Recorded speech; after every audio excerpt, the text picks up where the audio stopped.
संसाधन और विकास कक्षा 10 सामाजिक विज्ञान राजेंद्र उच्च विद्यालय जारंगी बोकारो। प्रस्तुतकर्ता संजय कुमार, सहायक शिक्षक राजेंद्र उच्च विद्यालय जारंगी बोकारो।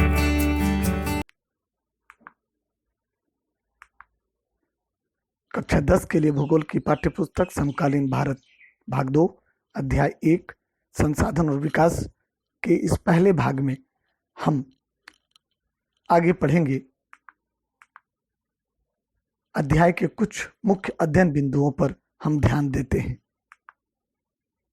संसाधन किसे कहते हैं? संसाधन कितने प्रकार के होते हैं? प्रकृति, प्रौद्योगिक और संस्थाओं के मध्य अंतर संबंध किस प्रकार संसाधन को विकसित और उपयोगी बनाता है? संसाधनों के प्रकार वर्गीकरण, कठिन शब्दार्थ, प्रश्नोत्तर एवं पुनरावृत्ति। हम अपने पाठ्यपुस्तक का अध्याय आरंभ करें। क्या आप उन वस्तुओं का नाम बता सकते हैं जो गांव और शहरों में हमारे जीवन को आराम पहुंचाते हैं? ऐसी वस्तुओं की एक सूची तैयार करें और इनको बनाने में प्रयोग होने वाले पदार्थों का नाम बताएं। इसके लिए आप दो श्रेणी तैयार कर सकते हैं। एक, घर के अंदर और घर के बाहर ऐसे वस्तुओं के नाम जो आपको और आपके जीवन को आराम पहुंचाते हैं, उसकी सूची तैयार करें। संसाधन क्या है या संसाधन किसे कहते हैं? हमारे पर्यावरण में उपलब्ध प्रत्येक वस्तु जो हमारी आवश्यकताओं को पूरा करने में प्रयुक्त की जा सकती है और जिनको बनाने के लिए प्रौद्योगिकी उपलब्ध है, जो आर्थिक रूप से संभाव्य और सांस्कृतिक रूप से मान्य है, एक संसाधन है। कठिन शब्दार्थ, प्रौद्योगिकी यानी तकनीकी ज्ञान। संस्थाएं मानव निर्मित एक समूह जो एक साथ मिलकर कार्य करते हैं। आर्थिक संभाव्य, पैसे के लेन देन के क्रियाकलाप हेतु संभव। सांस्कृतिक, मानव समुदाय के सभी प्रकार के क्रियाकलाप प्रयुक्त मानव की आवश्यकताओं को पूरा करने में उपयोग की जाने वाली क्रिया। और मान्य अर्थात मानव समुदाय में स्वीकार्य। आइए हम संसाधन के विकास और उनके निर्माण में प्रकृति, संस्थाओं और प्रौद्योगिकी के मध्य संबंध को देखें। यहाँ कुछ ग्राफिक्स आपको दिखाया जा रहा है, जिसके केंद्र में सर्वप्रथम मानव है और उसका भौतिक पर्यावरण प्रकृति के साथ संपर्क होता है, संबंध बनता है, जिससे मानव एक संस्था का निर्माण करता है और उस संस्था के द्वारा वो भौतिक पर्यावरण यानी प्रकृति से संबंध स्थापित करता है और उसके संबंध स्थापित करने में जो क्रियाएं वो प्रयुक्त करता है, जिसे प्रौद्योगिकी कहा जाता है। और इस प्रकार मानव भौतिक पर्यावरण के साथ संस्थाओं के द्वारा प्रौद्योगिकी के सहयोग से एक संसाधन का विकास करता है और उसे विकसित करता है। हमारे पर्यावरण में उपलब्ध वस्तुओं की रूपांतरण प्रक्रिया प्रकृति, प्रौद्योगिकी और संस्थाओं के पारस्परिक क्रियात्मक संबंध में निहित है। मानव प्रौद्योगिकी द्वारा प्रकृति के साथ क्रिया करते हैं और अपने आर्थिक विकास की गति को तेज करते हैं।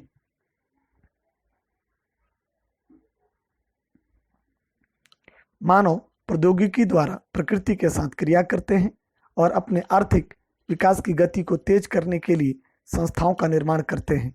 क्या आप भी अन्य बहुत से लोगों की तरह संसाधनों को प्राकृतिक उपहार समझते हैं? ऐसा नहीं है। संसाधन मानवीय क्रियाओं का परिणाम है। मानव स्वयं संसाधनों का महत्वपूर्ण हिस्सा है। वे पर्यावरण में पाए जाने वाले पदार्थों को संसाधनों में परिवर्तित करते हैं तथा उन्हें उपयोग करते हैं। इन संसाधनों का वर्गीकरण निम्न प्रकार से किया जा सकता है। इसके लिए कुछ प्रश्न आते हैं। संसाधन कितने प्रकार के होते हैं? यहाँ कुछ ग्राफिक्स आपको दिखाए जा रहे हैं। इस ग्राफिक से आप समझेंगे कि संसाधन मुख्यतः दो प्रकार, प्राकृतिक और मानवीय। पहले हम प्राकृतिक संसाधन को भी भागों में बांटते हुए देखेंगे। प्राकृतिक संसाधन नवीकरणीय योग्य और अनवीकरणीय योग्य। नवीकरणीय योग्य संसाधन को सतत अथवा प्रवाह जैसे पवन, जल और जैव संसाधन के रूप में बांटते हैं, जैसे प्राकृतिक वनस्पति वन और वन्य जीव। पुनः हम अनवीकरणीय योग्य संसाधन को भी भागों में बांटते हैं, तो हम पाते हैं कि पहला भाग चक्रीय जैसे धातु जो पुनः उपयोग में आते हैं, और अचक्रीय जैसे जीवाश्म ईंधन यानी पेट्रोल, कोयला आदि। संसाधन के दूसरे महत्वपूर्ण भाग मानवीय संसाधन के रूप में हम देखते हैं संरचनाएं एवं संस्थाएं, और दूसरा मात्रा एवं गुणवत्ता। संसाधन के प्रकार को समझें। उत्पत्ति के आधार पर जैव और अजैव संसाधन, समाप्यता के आधार पर नवीकरण योग्य और अनवीकरण योग्य संसाधन, स्वामित्व के आधार पर व्यक्तिगत, सामुदायिक, राष्ट्रीय और अंतर्राष्ट्रीय संसाधन, विकास के स्तर के आधार पर संभावी विकसित भंडार और संचित कोष। ये मुख्य संसाधनों का वर्गीकरण है, इसे विस्तार से चलें हम समझें। उत्पत्ति के आधार पर जैव संसाधन, इन संसाधनों की प्राप्ति जीवमंडल से होती है और इनमें जीवन व्याप्त है, जैसे मनुष्य, वनस्पति जात, प्राणी जात, मत्स्य जीवन, पशुधन आदि। अजैव संसाधन वे सारे संसाधन जो निर्जीव वस्तुओं से बने हैं अजैव संसाधन कहलाते हैं, उदाहरणार्थ चट्टानें और धातुएं।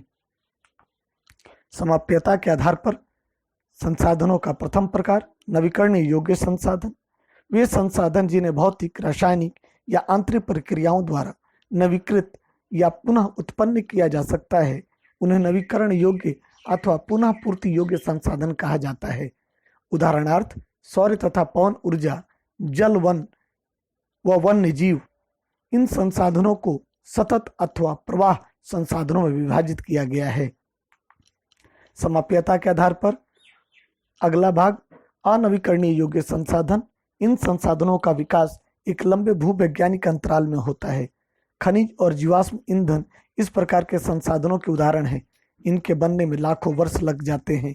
इनमें से कुछ संसाधन जैसे धातुएं पुनः चक्रीय हैं और कुछ संसाधन जैसे जीवाश्म ईंधन अचक्रीय हैं, वह एक बार के प्रयोग के साथ ही खत्म हो जाते हैं।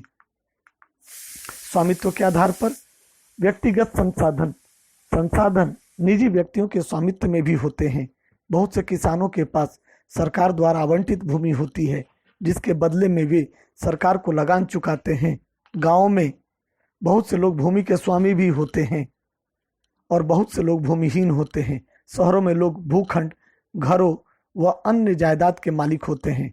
बाग, चारागाह, तालाब और कुओं का जल आदि संसाधनों के निजी स्वामित्व के कुछ उदाहरण हैं।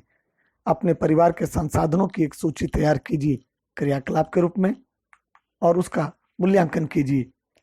स्वामित्व के आधार पर सामुदायिक स्वामित्व वाले संसाधन, ये संसाधन समुदाय के सभी सदस्यों को उपलब्ध होते हैं। गांव की सम्मिलात भूमि, चारण भूमि, शमशान भूमि, तालाब इत्यादि, और नगरीय क्षेत्रों के सार्वजनिक पार्क, पिकनिक स्थल और खेल के मैदान वहां रहने वाले सभी लोगों के लिए उपलब्ध हैं।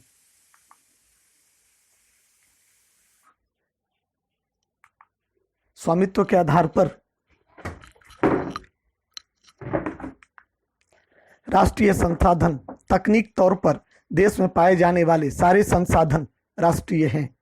देश की सरकार को कानूनी अधिकार है कि वह व्यक्तिगत संसाधनों को भी आम जनता के हित में अग्रहित कर सकती है। आपने देखा होगा कि सड़कें, नहरें और रेल लाइनें व्यक्तिगत स्वामित्व वाले खेतों में बनी हुई हैं। शहरी विकास प्राधिकरणों को सरकार ने भूमि अधिग्रहण का अधिकार दिया हुआ है। सारे खनिज पदार्थ, जल संसाधन, वन्य जीवन, राजनीतिक सीमाओं के अंदर सारी भूमि और 12 समुद्री मील 22.2 किलोमीटर तक महासागरीय क्षेत्र, भूभागीय समुद्र व इसमें पाए जाने वाले संसाधन राष्ट्र की संपदा हैं। स्वामित्व के आधार पर अंतर्राष्ट्रीय संसाधन, कुछ अंतर्राष्ट्रीय संस्थाओं संसाधनों को नियंत्रित करती हैं। तट रेखा से 200 समुद्री मील की दूरी, अपवर्जक आर्थिक क्षेत्र से परे खुले महासागरीय संसाधनों पर किसी देश का अधिकार नहीं है। इन संसाधनों को अंतर्राष्ट्रीय संस्थाओं की सहमति के बिना उपयोग नहीं किया जा सकता। विकास के स्तर के आधार पर संभावित संसाधन, यह वे संसाधन हैं जो किसी प्रदेश में विद्यमान होते हैं परंतु इनका उपयोग नहीं किया गया है। उदाहरण के तौर पर भारत के पश्चिमी भाग विशेषकर राजस्थान और गुजरात में पवन और सौर ऊर्जा संसाधनों की अपार संभावना है, परंतु इनका सही ढंग से विकास नहीं हुआ है। विकास के स्तर पर अगले विकसित संसाधन वे संसाधन जिनका सर्वेक्षण किया जा चुका है और उनके उपयोग की गुणवत्ता और मात्रा निर्धारित की जा चुकी है, विकसित संसाधन कहलाते हैं। संसाधनों का विकास प्रौद्योगिकी और उनकी संभाव्यता के स्तर पर निर्भर करता है।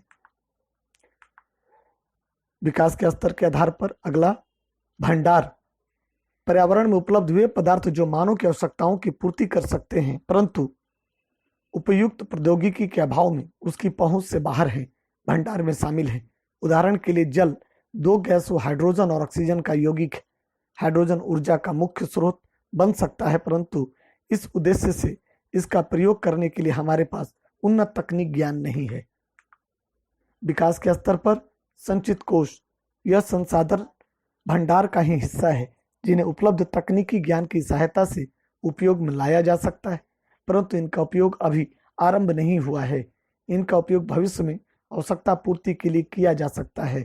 नदियों के जल को विद्युत पैदा करने में प्रयुक्त किया जा सकता है, परंतु वर्तमान समय में इसका उपयोग सीमित पैमाने पर ही हो रहा है। इस प्रकार बांधों में जल, वन आदि संचित कोष हैं जिनका उपयोग भविष्य में किया जा सकता है। आइए हम इस अध्ययन के मुख्य बिंदुओं की पुनरावृत्ति करें। उत्पत्ति के आधार पर हमने जैव और अजैव दो विभाग में संसाधनों को बांटा। दूसरा नंबर में हमने समाप्यता के आधार पर नवीकरणीय योग्य संसाधन और अनवीकरणीय योग्य संसाधन को बांटा। तीसरे भाग में हमने स्वामित्व के आधार पर व्यक्तिगत संसाधन, सामुदायिक संसाधन, राष्ट्रीय संसाधन और अंतर्राष्ट्रीय संसाधन के रूप में संसाधनों का वर्गीकरण किया। और चौथे स्तर पर हमने विकास के आधार पर संभावी संसाधन, विकसित संसाधन, भंडार संसाधन और संचित कोष के रूप में संसाधनों का वर्गीकरण किया। बच्चों, इस अध्याय से हम देखेंगे कि किस प्रकार के प्रश्न आपके परीक्षाओं में पूछे जा सकते हैं। तो पहला, संसाधन किसे कहते हैं, उदाहरण सहित परिभाषित करें। संसाधन कितने प्रकार के होते हैं, उनके नाम क्रमवार उप प्रकार भी लिखें। उत्पत्ति के आधार पर संसाधन कितने प्रकार के होते हैं, उनको परिभाषा सहित बताएं। चौथा, समाप्यता के आधार पर संसाधन कितने प्रकार के होते हैं, उनको परिभाषा सहित बताएं। स्वामित्व के आधार पर संसाधन कितने प्रकार के होते हैं, उनको परिभाषा सहित बताएं। विकास के स्तर के आधार पर संसाधन कितने प्रकार के होते हैं, उनको परिभाषा सहित बताएं। अध्ययन के मुख्य बिंदुओं की पुनरावृत्ति कर लें कि हमने आज क्या क्या पढ़ा। हमने पढ़ा संसाधन क्या है, हमने पढ़ा संसाधनों का वर्गीकरण, कठिन शब्दों के अर्थ व मुख्य प्रश्न जो परीक्षाओं में इस हिस्से से पूछे जा सकते हैं। हम अगले पाठ में भाग में पढ़ेंगे संसाधनों का विकास, विकास से उत्पन्न मुख्य समस्याएं, यानी संसाधनों के विकास को करने में जो मुख्य समस्याएं क्या उत्पन्न होती हैं उनको भी पढ़ेंगे। सतत पोषणीय विकास क्या है और क्यों आवश्यक है, भारत के लिए यह किस भूमिका में है, इसको जानेंगे। रियो डी जेनेरो पृथ्वी सम्मेलन 1992 में संसाधन की क्या उपादेयता है या संसाधन से क्या संबंध है, इस पृथ्वी सम्मेलन का इसे जानेंगे। एजेंडा 21 क्या है और यह क्यों लागू किया गया, कहाँ लागू किया, इस संबंध में हम पढ़ेंगे। तो बच्चों, कुछ प्रश्न हमने इस पाठ में आपको सुझाए थे। आप उन प्रश्नों को वापस इस वीडियो को देखते हुए पॉज करेंगे, करके आप अपने नोटबुक में लिख सकेंगे उनके उदाहरण और उन्हें क्या और क्यों कहते हैं। किताब के आधार पर भी आप इसके उत्तर ढूंढ सकते हैं बहुत आसानी से। धन्यवाद।